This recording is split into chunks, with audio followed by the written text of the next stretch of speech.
Au cœur d'un quartier résidentiel de Nîmes, l'association Habitat et Humanisme a réhabilité une ancienne clinique pour la transformer en une pension de famille, la Margeride. La première fois que j'ai visité ce bâtiment, j'ai été assez séduit par son implantation au niveau de la structure géographique dans un quartier résidentiel de la ville de Nîmes. Mais par contre, on ne savait pas vraiment ce qu'on allait en faire parce qu'il faut imaginer l'ensemble de ce bâtiment avec des coursives dans tous les sens, des zones couvertes sous forme de véranda très compliquées, des circulations qui n'en étaient plus. Et avec une petite équipe, nous nous sommes penchés. Qu'est-ce que nous allions pouvoir faire sur ce bâti? Comment allons-nous le diviser? Puisque l'objectif de départ était d'arriver à faire 20 logements. La disposition de ce bâtiment m'a paru tout de suite très intéressante parce que très étalée au niveau du construit existant. D'emblée, ce qui m'a séduit, c'est qu'il n'y aurait pas trop de proximité vis-à-vis des logements. Un bâti adapté aux populations logées, mais aussi des appartements pensés pour être les plus accueillants possibles.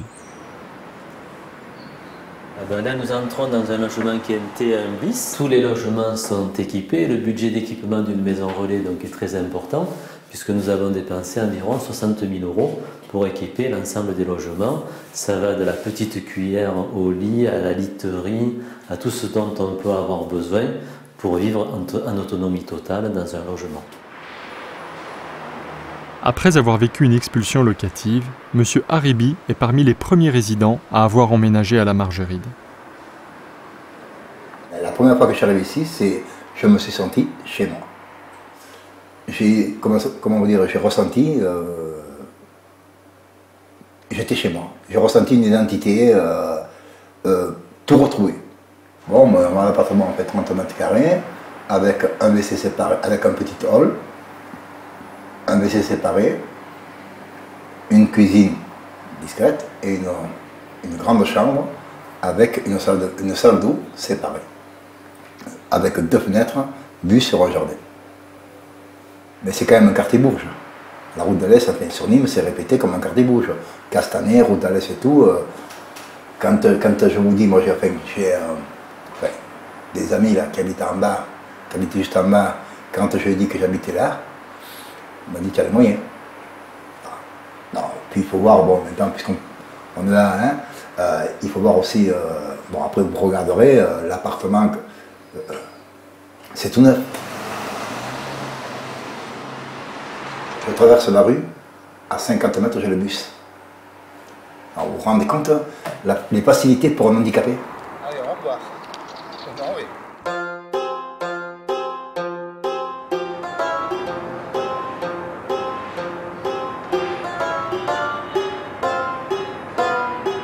Le Petit Barthélemy est un ancien foyer de travailleurs migrants, transformé récemment en résidence sociale.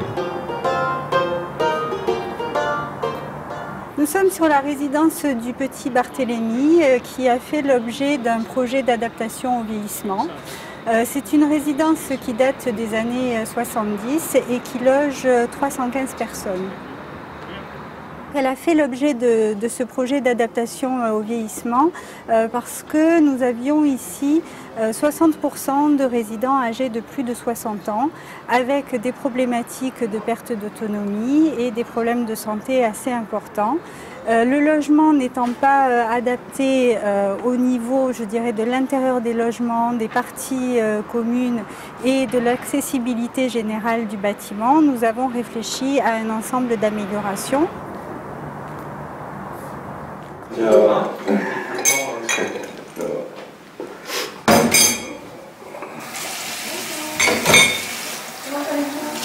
Nous avons dans cette unité de vie 6 chambres de 7 mètres carrés 50 et 2 chambres de 15 mètres carrés qui ont également des sanitaires adaptés à l'intérieur de la chambre et qui sont plus particulièrement réservés à des personnes en situation de dépendance physique, voire à des personnes qui se trouveraient en fauteuil roulant. Nous sommes ici dans une chambre de 15 mètres carrés.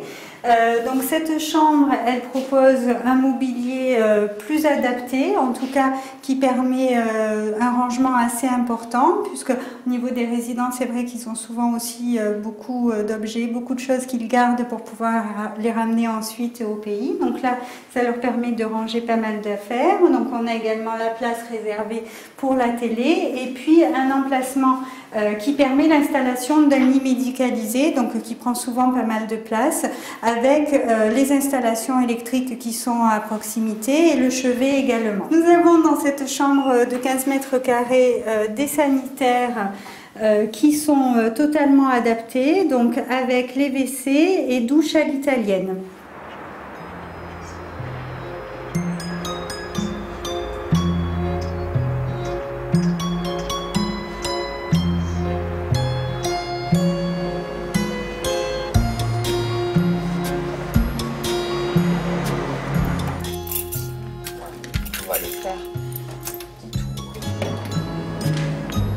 La Villa Cristina, il y a 20 ans, c'était une ancienne clinique qui a été donc réhabilitée, ce qui peut peut-être expliquer, très certainement d'ailleurs, la particularité d'avoir 3 découpages, 3 entrées différentes pour entrer dans cette résidence.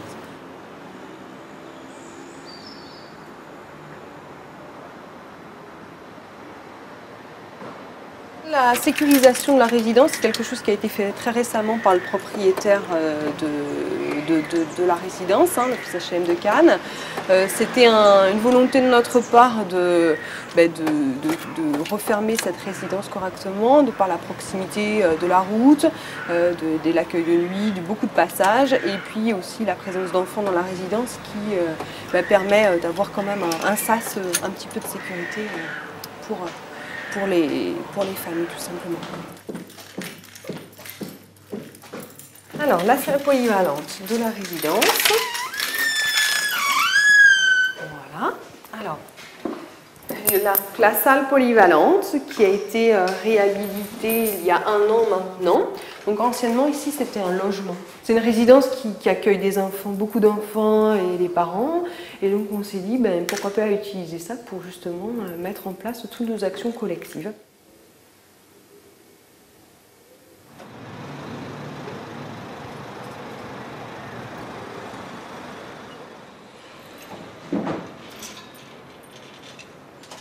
On est dans un logement de type 4 à la Villa Cristina, donc celui-ci est en travaux en rénovation, après une occupation assez longue.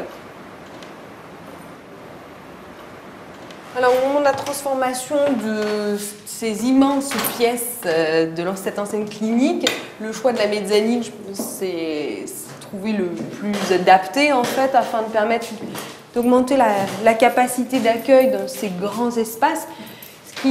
Et la particularité quand même de la Villa Cristina, c'est d'avoir des grands logements, donc d'accueillir beaucoup des femmes seules avec 3, 4 enfants ou des couples avec 2, 3 enfants et de permettre quand même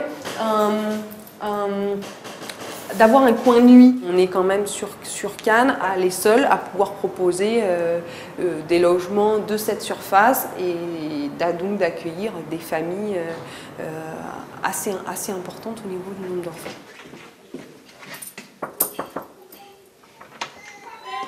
Bonjour. Bonjour. Entrez. Annie, qu'est-ce que vous mangez de bon?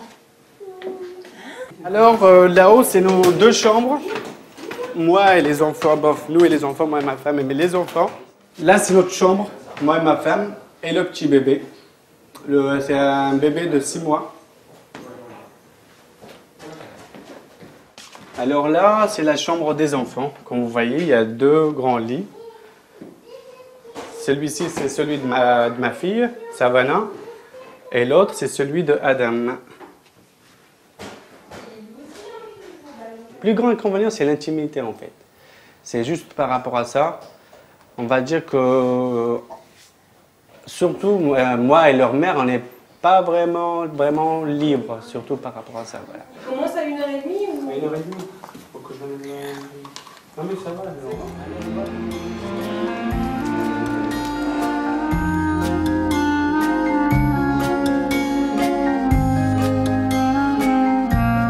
À la périphérie de Paris, dans le 18e arrondissement, la LJT a investi d'anciens entrepôts de la SNCF pour les réhabiliter en foyers de jeunes travailleurs.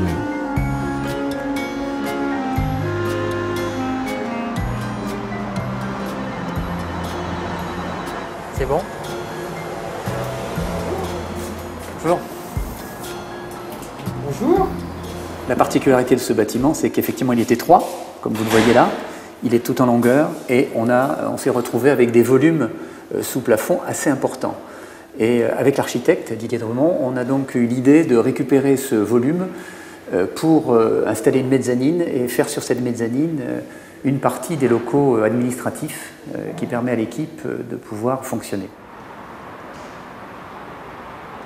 Eh bien, vous voyez parfaitement l'ancien bâtiment, les entrepôts, sur deux grands niveaux, on va dire ça comme ça, et au-dessus, donc, la superstructure, principalement les logements, les 71 logements qui ont été créés sur ces entrepôts. Leur particularité, c'est qu'ils sont tout en longueur et qu'effectivement, il a fallu plutôt gagner en volume et en hauteur pour pouvoir placer ces 71 logements.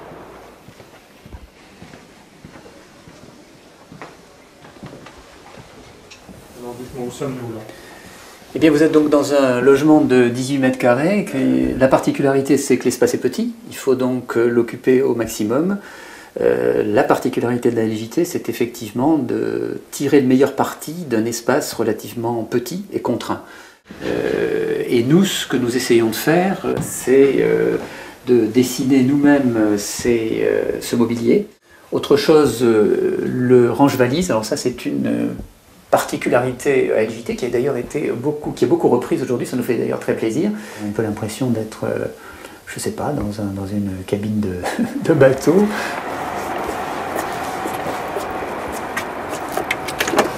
Simon Fayeul est étudiant.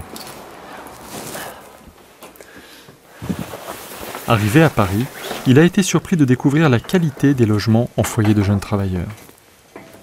C'est bien réalisé, on sent qu'il y a eu un architecte derrière quand même. On a une petite table roulante que moi j'utilise pas forcément beaucoup, mais je sais qu'il y en a pas mal qui l'utilisent pour manger notamment. Et voilà, un espace pour ranger nos habits qui est bien fait aussi.